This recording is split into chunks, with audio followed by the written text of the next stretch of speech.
네, 안녕하세요. 예, 안녕하십니까. 자, 국방위에서 방금 제가 좀 일부 이야기를 드렸는데요. 네, 국방위에서 핵폐수 방류 의혹을 제기를 했지 않습니까? 예.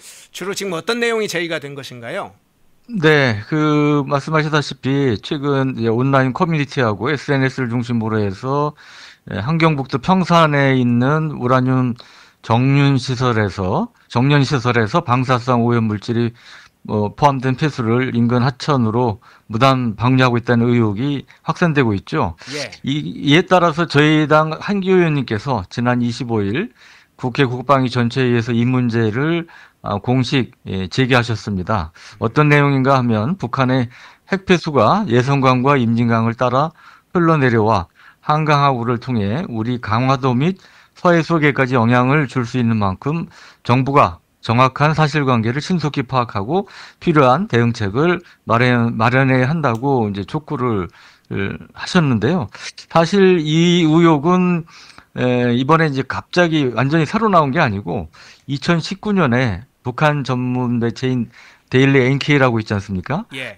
예, 여기에서 이제 보도를 통해 이제 처음 제기된 바가 있는데 당시에는 이제 평산의 우라늄 공장의 배관 노후 문제로 인해서 비의도적인 누출 가능성이 거론이 됐습니다. 하지만 최근에 이제 거론되는 상황은 이때와는 좀 다른 것인데 뭐냐면 평산 공장 인근 침전지가 이제 포화 상태가 이르렀고 북한이 별도의 배수로를 건설해 고의적으로 방류하고 있다는 이성 사진 분석이 나오면서 오히려 이제 커지고 있는 상황입니다. 하지만 지적하셨다시피 아직까지 정부 관계자들은 이 같은 의혹을 뒷받침할 수 있는 객관적인 정황이나 증거는 확인되지 않았다. 뭐 통일부라든지 환경부 등에서는 뭐 이런 입장을 밝히고 있습니다. 예. 지금 이제 핵폐수 방류 의혹이 제기가 됐기 때문에 이제 정부가 어떤 조치를 하느냐, 좀 시급하게 조치가 필요하다고 보이는데 어떤 조치를 해야 한다고 보시나요? 네, 우선 이 국방부를 좀 살펴보면 이제 제 보좌진 통해서 어제 이제 국방부 쪽에 이 북한 핵폐수 방류에 대해서 이제 확인을 해봤어요. 예. 그랬더니 이제 군 정부 당국에서도 아직까지 이 의혹을 뒷받침할 수 있는 명확한 객관적인 증거는 이제 확보하지 못한 상태라고 밝혔습니다. 하지만 지적하셨다시피 여러 이제 의심스러운 정황이 있는 거 아니겠습니까? 예. 예, 그런 점에서 이제 주의 깊게 이제 살펴볼 필요가 있습니다.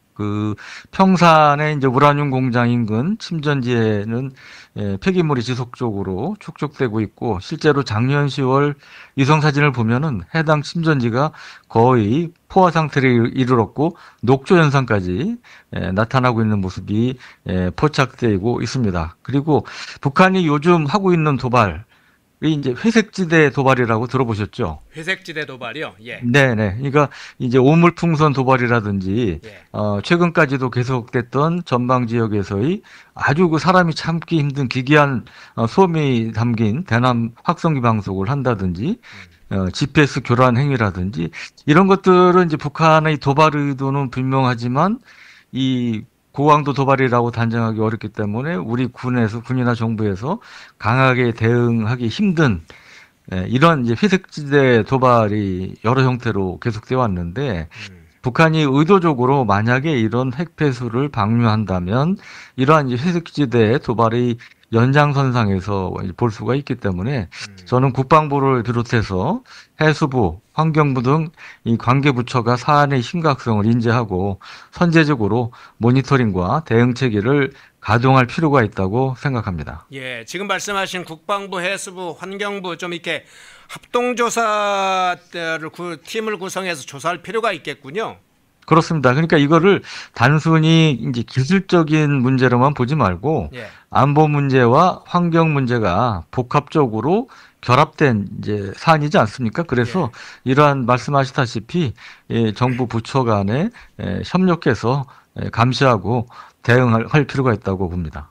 만일 조사 과정에서 방류가 실제로 이제 일부 확인됐고 구체적으로 지속적으로 이 핵폐수 방류가 확인된다면 이게 국제적인 문제도 됩니까?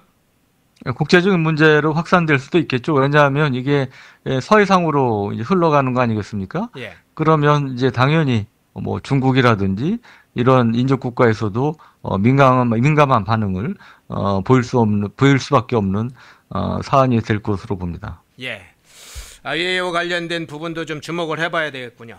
다른 현안도 좀 있어서 그 부분을 한번 좀 여쭤볼게요. 네, 트럼프 정부가 북한을 미국의 국가 비상상태 대상으로 지금 재지정했지 않습니까? 네. 이 소식이 이제 최근에 알려졌는데 일단 미국의 국가 비상상태 대상으로 재지정됐다. 이게 어떤 의미로 해석이 되나요?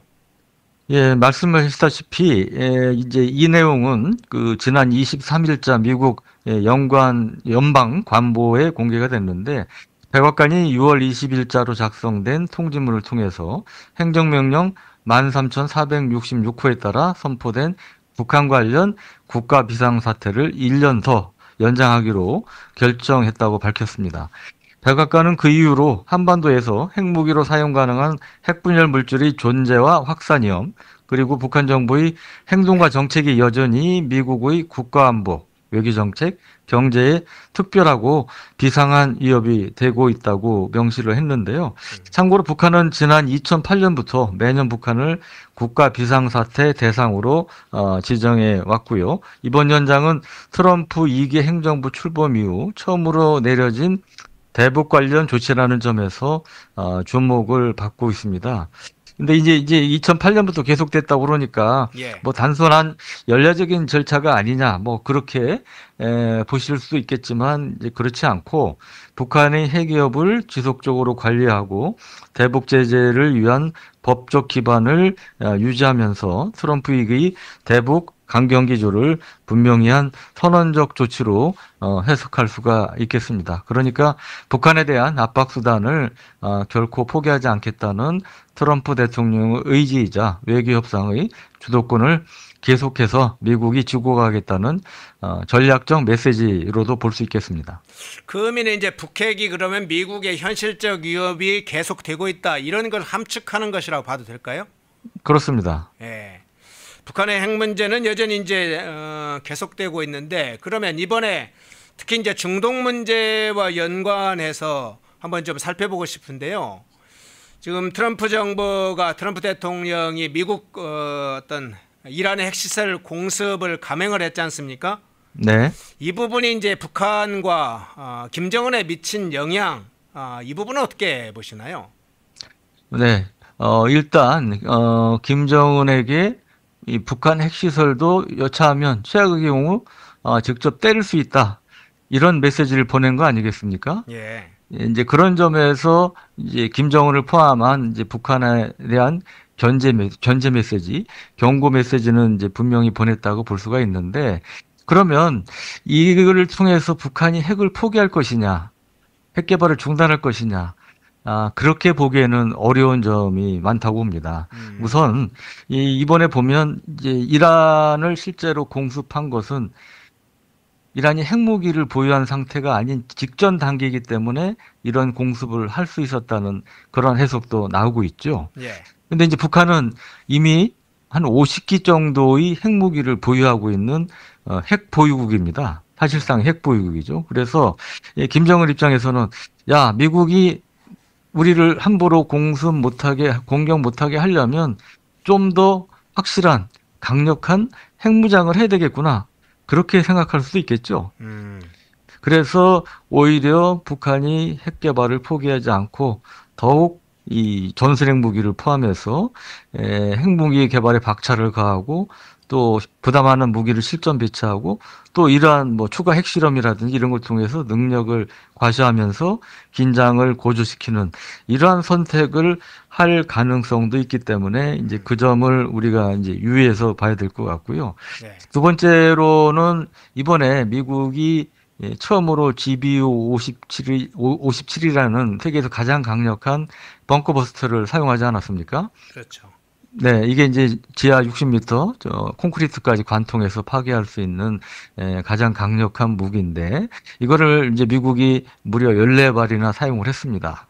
그런데 트럼프 대통령은 이를 통해서 북한의 그 이제 농축 고농축 우라늄 저장 시설 등을 완전 무력화했다고 이제 큰 소리를 치셨는데 지금 이제 그와 다른 얘기가 자꾸 나오고 있어요. 예. 최근에 이제 미국의 뉴욕 타임스나 CNN이 미국 정보기관의 비밀 문서를 입수해서 제한적으로 파괴됐다 이런 얘기도 나왔고 어제는 IAEA 사무총장이 북한의 그 농축 시설이 수개월 내 재가동될 수 있다 이런 얘기도 했습니다. 그러면 이거는 뭔 얘기입니까? 완전히 파괴되지 않았다는 얘기 아니겠습니까? 결국 세계에서 가장 강력한 벙커버스터를 14발이나 동원해서 공격을 했는데도 그 효과는 제한적이다는 게 만약 나중에 확인이 된다면 북한 입장에서는 반대로 또 희망을 가질 수도 있겠죠. 야, 지하 100m 아니고 한 150m, 200m까지 더 깊이 시설을 만들어 놓으면 미국도 뭐 어쩔 수 없겠구나. 이러한 또 오판을 한 가능성도 있기 때문에 이번 미국의 공습 효과는 양면성이 있다고 봅니다. 그래서 이제 그 부분은 우리가 좀 더 예의주시를 해야 될 것으로 판단이 됩니다. 그러니까 언제든지 미국이 이란처럼 때릴 수 있다는 측면도 있지만 동시에 핵을 가지지 않으면 체제를 수호하기 어렵다 이런 것 측면에서 핵을 더 강화할 자유적 수단을 더 강화할 그 양 측면이 있다는 거죠. 그렇습니다. 예, 그러면 여기에 이제 러시아하고 최근에 밀착이 좀 더 강화되고 있지 않습니까? 네. 그러면 러시아와 중국과의 관계 문제는 어떤 방향으로 갈까요? 네. 지금 이제 중국과 러시아의 역할은 이제 이중적이라고 보여지는데요. 그러니까 북한에 대한 실질적인 영향력을 가진 건 사실이지만 동시에 이들 국가가 북핵 문제를 전략적 지렛대로 활용하면서 국제 질서 재편 과정에서 북한을 도구할 가능성도 배제를 할 수가 없습니다. 근데 여기서 이제 특히 우리가 주목을 해야 될 것은 이제 북한과 러시아의 밀착이죠. 예. 제가 우크라이나도 지난 6월에 우크라이나도 방문해서 북한군 포로 면담도 하고 북한군 참전 실태에 대한 우크라이나 정부 당국 브리핑도 상세히 받았습니다만 북한이 최대 한 15,000명 정도의 전투병을 파병을 해서 실전 경험을 쌓았고 추가로 6,000명 정도의 공병부대 병력 등도 앞으로 이제 파병할 예정이라고 하지 않습니까? 예. 이제 그런 점에서 북한은 우크라이나전 참전을 통해서 돈도 벌면서 실전 경험도 쌓고 또 최근에 최신형 구축함 진수에서 나타났듯이 러시아의 첨단 무기 기술을 지원받아서 이제는 핵미사일에 이어서 재래식 전력까지 강화하는 이런 상황이 됐기 때문에 상당히 이제 한반도 안보에 중대한 악영향을 끼칠 이제 변수가 등장을 했고 이런 부분도 우리가 유의해서 봐야 된다고 생각합니다. 예. 또 한 가지 이 트럼프 대통령이 아직까지는 북한에 대해서 이제 대화제 수치를 보내고 있지 않습니까? 그렇죠. 예, 며칠 전에도 나 김정한하고 사이 좋다 뭐 이런 얘기 하면서 대화제 수치를 보내고 있는데 북한 입장에서는 과거 2017년, 18년에 비해서 미국과의 대화 이 동기, 유인이 많이 떨어진 상태입니다. 왜냐하면 러시아로부터 지금 이제 참전 대가로 많은 지원을 받고 있기 때문에 사실 덜 아쉬운 상태죠. 이제 그런 점에서 트럼프 대통령이 이제 푸시를 하고 있지만 미국 간에 가까운 시일 내에 대화가 이루어질 가능성도 그다지 높아 보이지 않습니다. 예. 그러면 그 부분을 좀 한번 추가적으로 여쭤볼게요. 방금 말씀하신 대로 트럼프 대통령 북한의 대화 의지를 계속 표명하고 있지 않습니까? 네. 그런데 북측은 정작 북측 관영 매체를 보니까 미국을 적대 세력이다, 날강도라 이렇게 하면서 적대적인 모습을 지금 반복적으로 외부에 노출시키고 있는데 네. 이게 조만간 미북 대화로 실질적으로 이어질지 미북 대화와 관계 개선으로 넘어갈지 그리고 만일 그런 상황이 온다면 이게 비핵화 논의가 될지 아니면 군축 논의가 될지 여러 이야기가 있는데 어떻게 보세요? 그러니까 말씀드렸다시피 지금 단기간 내에 미국 간의 전면적인 대화 분위기가 형성되기는 어렵다고 봅니다. 지금 북한 입장에서 러시아의 관계를 이제 강화해야 될 필요성도 있고 실제로 도움도 받고 있고 그렇기 때문에 이제 덜 이제 아쉬운 상태다는 면이 있죠. 예. 이제 그런 점에서 우리가 이제 이제 대비해야 될 것은 만약에 미국 간에 하여튼 트럼프 대통령 의지를 갖고 있기 때문에 언젠가는 실현될 가능성이 매우 높다고 보고요. 그렇다면 이제 완전한 비핵화, 우리는 완전한 비핵화가 이루어져야 되지 않습니까? 예. 근데 이제 미국 입장에서는 미 본토를 타격할 뭐 ICBM 정도, 그다음에 주요 영병 등의 이제 핵시설을 제거하면 뭐 타협할 수 있다는 그러한 이제 스탠스를 취할 가능성도 높기 때문에 이제 그런 점에서 매우 우려가 되는 것이죠. 말씀하신 비핵화가 아닌 군축 협상이 될 가능성이 많다고 많은 전문가들이 우려하고 있기 때문에 그런 점에서 우리는 한미동맹을 바탕으로 해서 우리의 생존권을 지키기 위한 노력을 계속해야 된다. 그리고 한미동맹을 토대로 한 이제 확장 억제 강화 뭐 이런 것들이 현실적인 북핵 대책으로 많이 거론이 됩니다만 만약에 미국 간의 직접적인 대화로 우리가 우려하던 이 적당한 타협, 뭐 전술핵 무기는 살려둔 상태에서 ICBM을 제거하는 정도에서 타협이 된다면 우리 입장에서 수용할 수 없는 거 아니겠습니까? 그렇겠죠. 이제 그런 점에서 우리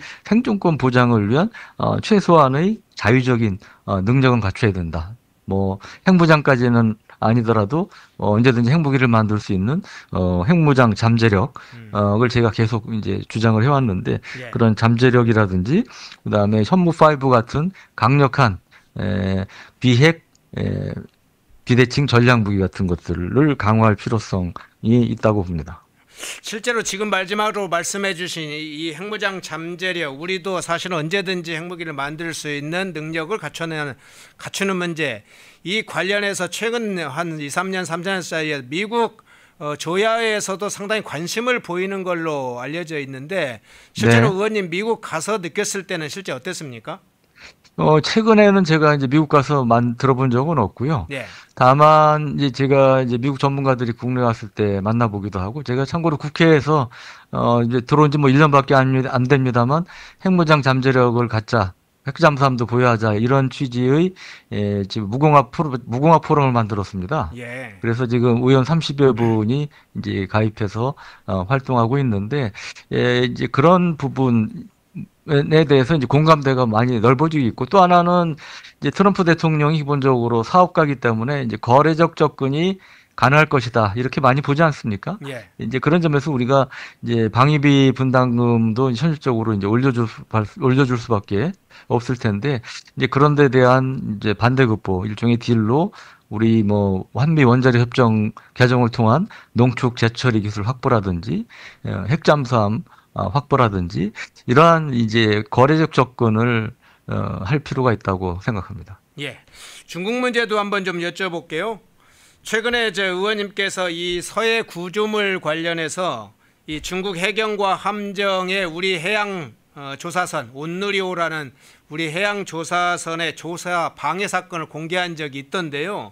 네. 중국의 이제 서해 공정 이 군사적 위협이 노골적이고 현실화되고 있는데 이 사건은 어떤 내용입니까? 네.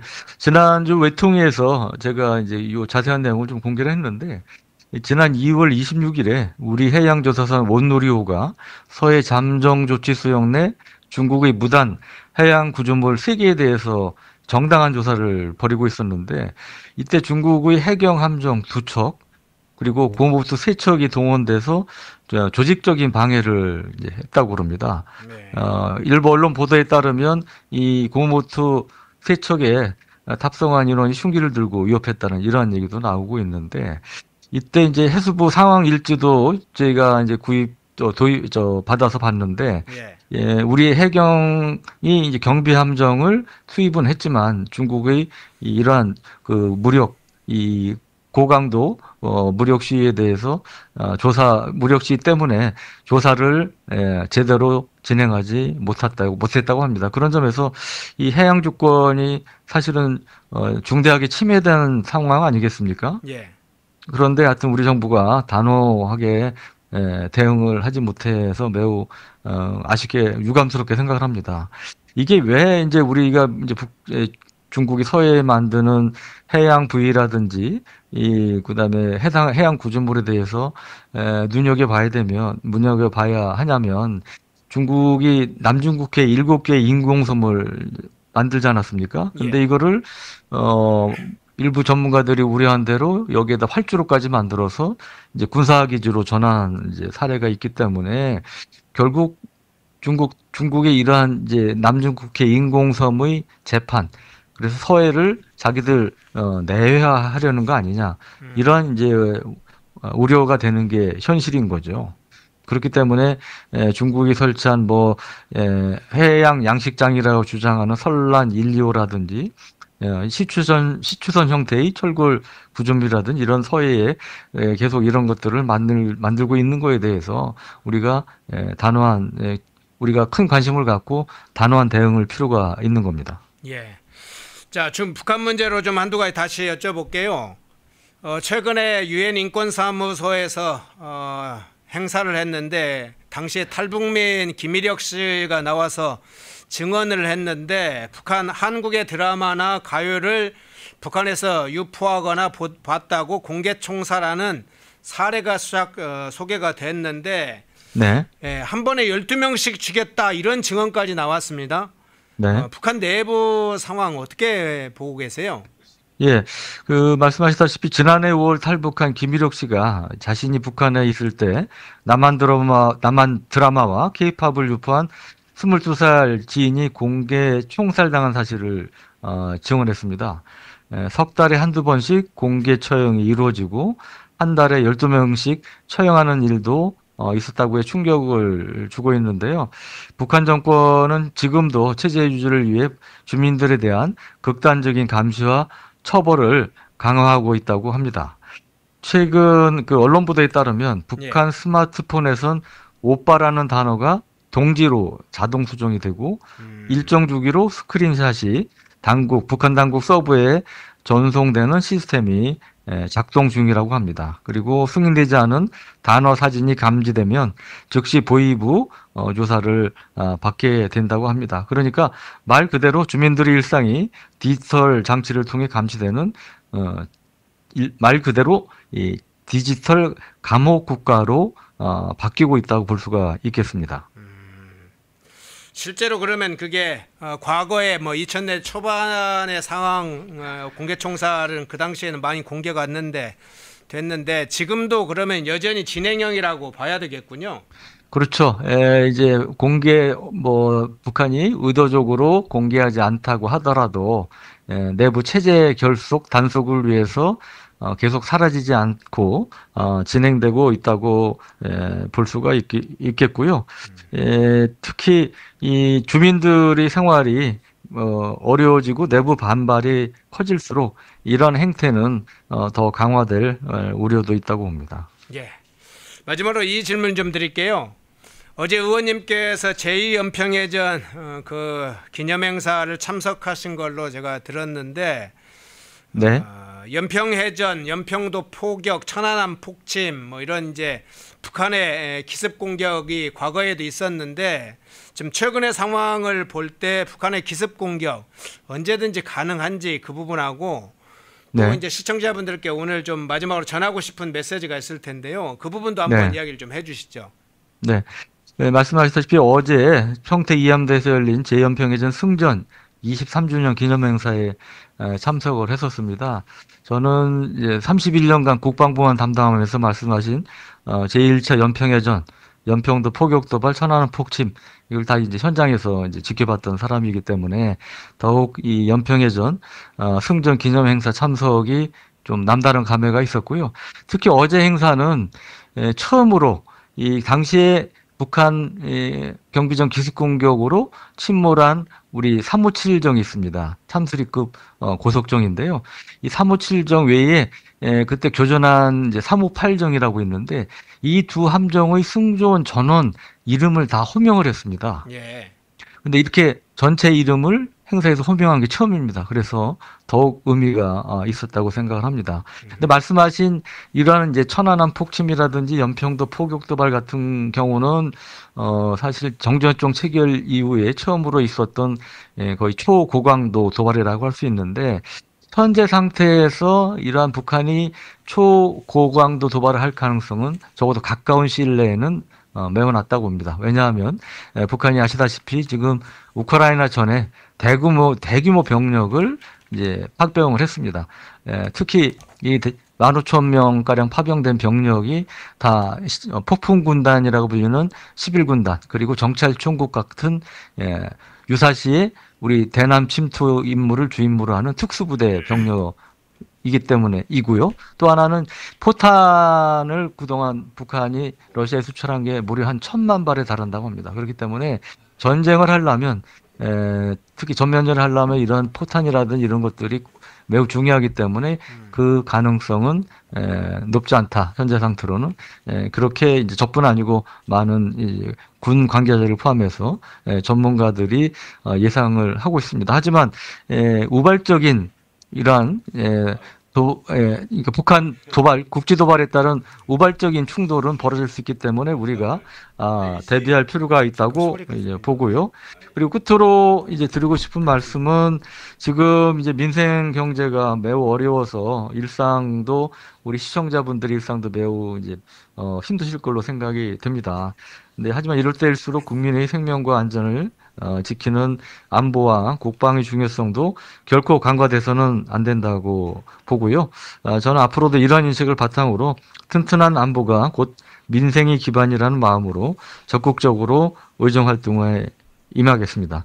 예. 시청자 여러분들이 많은 관심과 응원도 부탁드리겠습니다. 예. 오늘 북한의 핵 폐수 방류 의혹부터 탈북민의 증언까지 그리고 지금 국가안보의 중요성까지 좀 살펴봤습니다. 유용원 국회의원님이었습니다. 고맙습니다, 의원님. 네, 감사합니다. 예.